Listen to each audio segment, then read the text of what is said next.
Hello everybody, my name is Spammals and this is the Stanley Parable. So this is a game I've played before and it's amazing and I need to show it to everybody because it's hard to articulate exactly what the Stanley Parable is. Do you play the game or does the game play you? You gotta check it out, so let's just jump straight in. Begin the game. The end is never the end, is never the end, is never the end. Loading. I got this some time ago and it's just hilarious.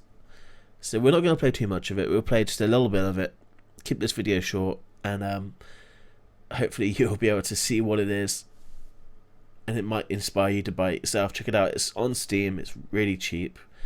I got it in a sale actually, and at the same time this is my first video of this new setup, so give me some feedback if this is working out.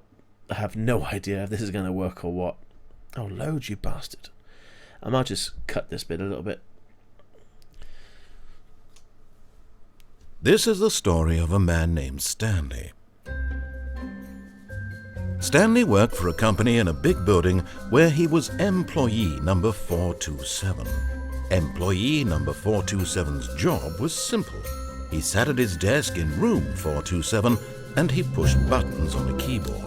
Orders came to him through a monitor on his desk, telling him what buttons to push, how long to push them, and in what order. This is what employee 427 did every day of every month of every year. And although others might have considered it soul-rending, Stanley relished every moment that the orders came in, as though he had been made exactly for this job. And Stanley was happy. And then one day, something very peculiar happened. Something that would forever change Stanley. Something he would never quite forget. He had been at his desk for nearly an hour when he realized that not one single order had arrived on the monitor for him to follow. No one had showed up to give him instructions, call a meeting, or even say hi. Never in all his years at the company had this happened, this complete isolation. Something was very clearly wrong. Shocked, frozen solid, Stanley found himself unable to move for the longest time. But as he came to his wits and regained his senses, he got up from his desk and stepped out of his office. Okay, here we go. We're now in control. We are Stanley. Whoa. So this is our room.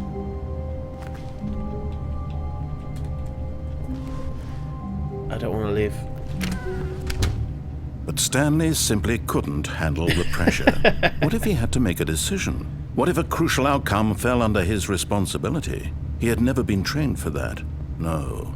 This couldn't go any way except badly. The thing to do now, Stanley thought to himself, I want to get out. Nothing will hurt me. Nothing will break me. This is a mistake. And here I can be happy forever. I will be happy. Stanley waited. Hours passed, then days. Had years gone by? He no longer had the ability to tell.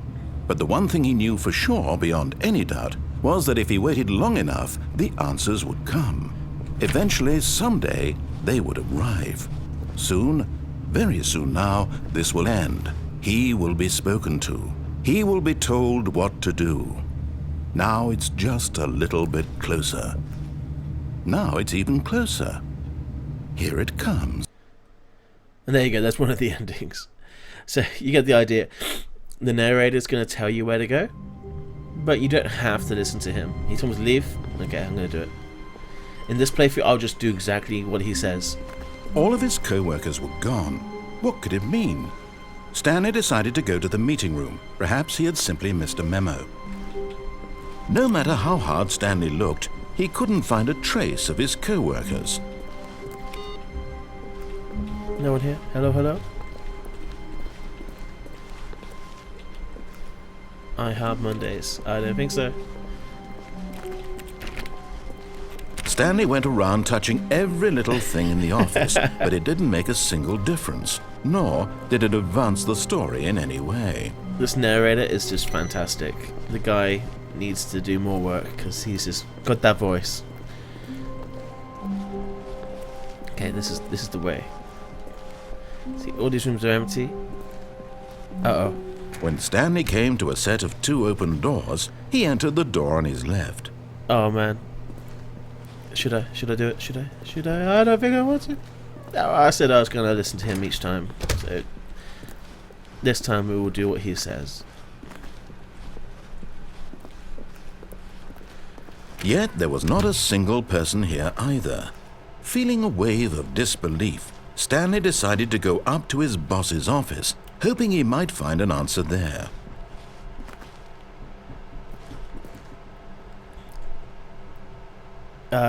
Get Chris out of the broom closet. Hire someone to synergize papers. Papers are too synergized. Fire paper guy. Hire somebody to fire the paper guy. Who moved my desk?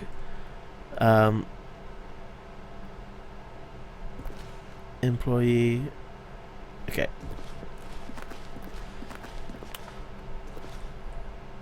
Number of slides on this chart. Chart 10 slides and slides.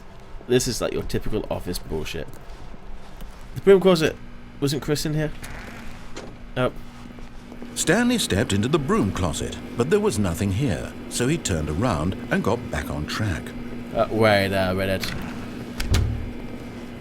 I don't want to leave. Nope, staying There right was here. nothing here. No choice to make, no path to follow, just an empty broom closet. No reason to still be here. There's so many reasons to be here. Look at those pipes. What could be inside there? There could be like gold inside there. That one's dripping with gold, or was it just It was grease? baffling that Stanley was still just sitting in the broom closet. He wasn't even doing anything.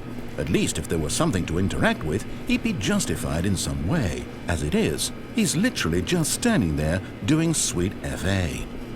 I don't want to come out the closet. Nope. Are you really still in the broom closet?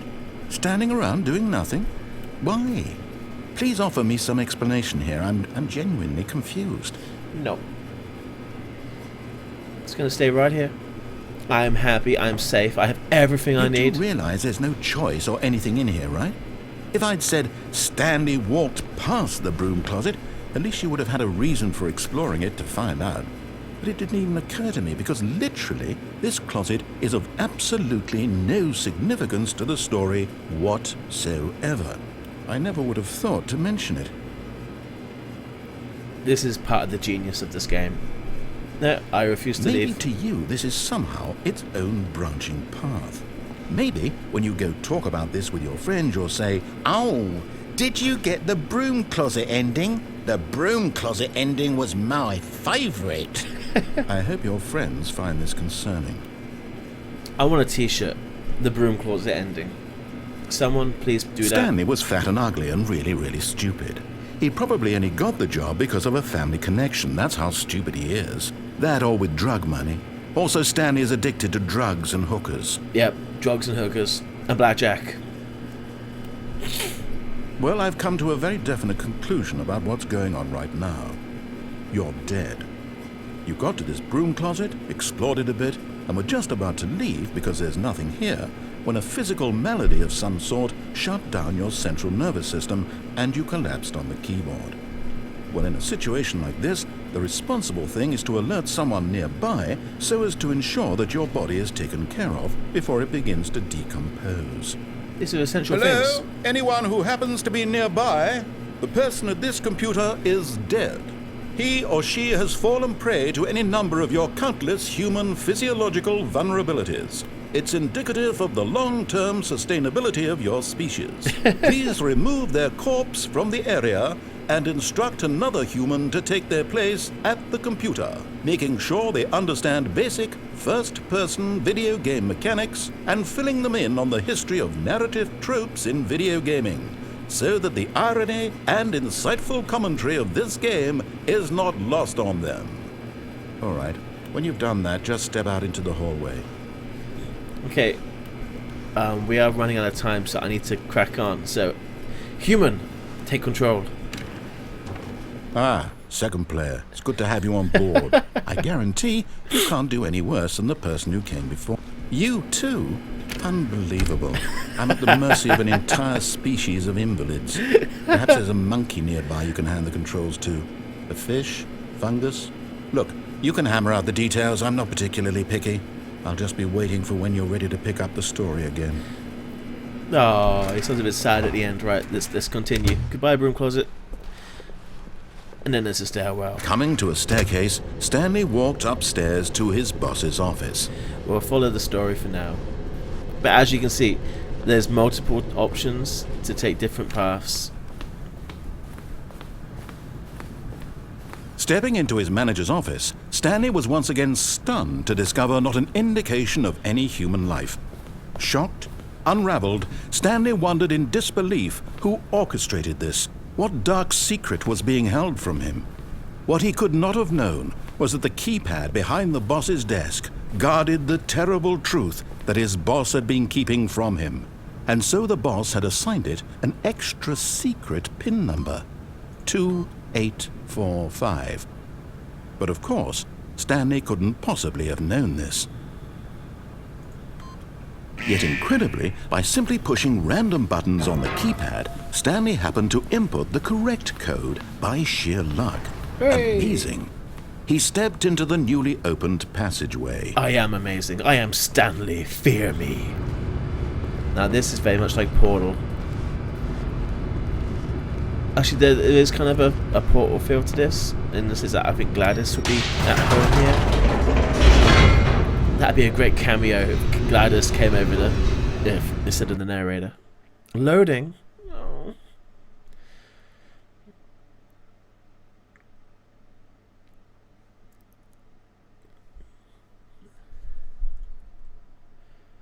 Descending deeper into the building, Stanley realized he felt a bit peculiar.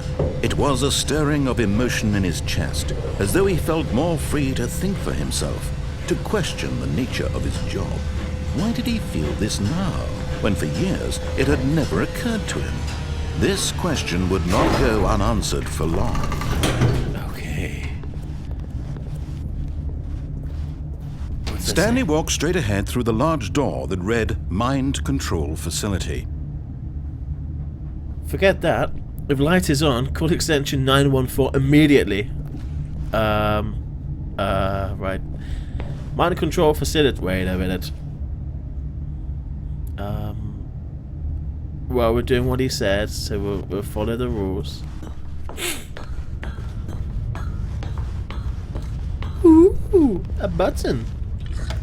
The lights rose on an enormous room packed with television screens. What horrible secret did this place hold? Stanley thought to himself.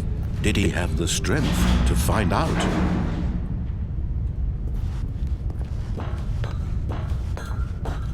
Having all these TVs and no remote control is a bad time. Now the monitors jumped to life, their true nature revealed. Each bore the number of an employee in the building, Stanley's co-workers.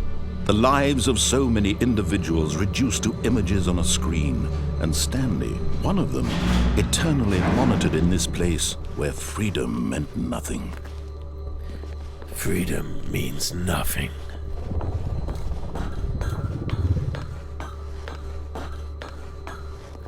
And doop. This Numbers. mind control facility, it was too horrible to believe. It couldn't be true. Had Stanley really been under someone's control all this time? No one was this the only controls me. reason he was happy with his boring job? That his emotions had been manipulated to accept it blindly? No, he refused to believe it. He couldn't accept it. His own life in someone else's control? Never! It was unthinkable, wasn't it? Was it even possible? Had he truly spent his entire life utterly blind to the world? But here was the proof. The heart of the operation.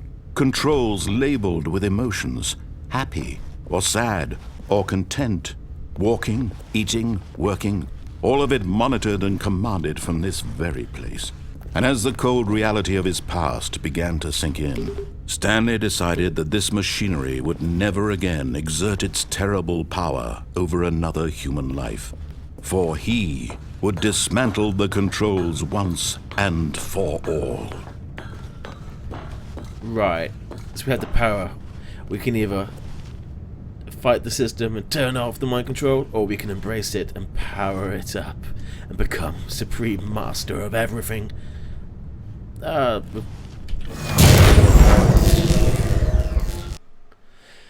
had to be done. I had to follow what the narrator said. Ooh.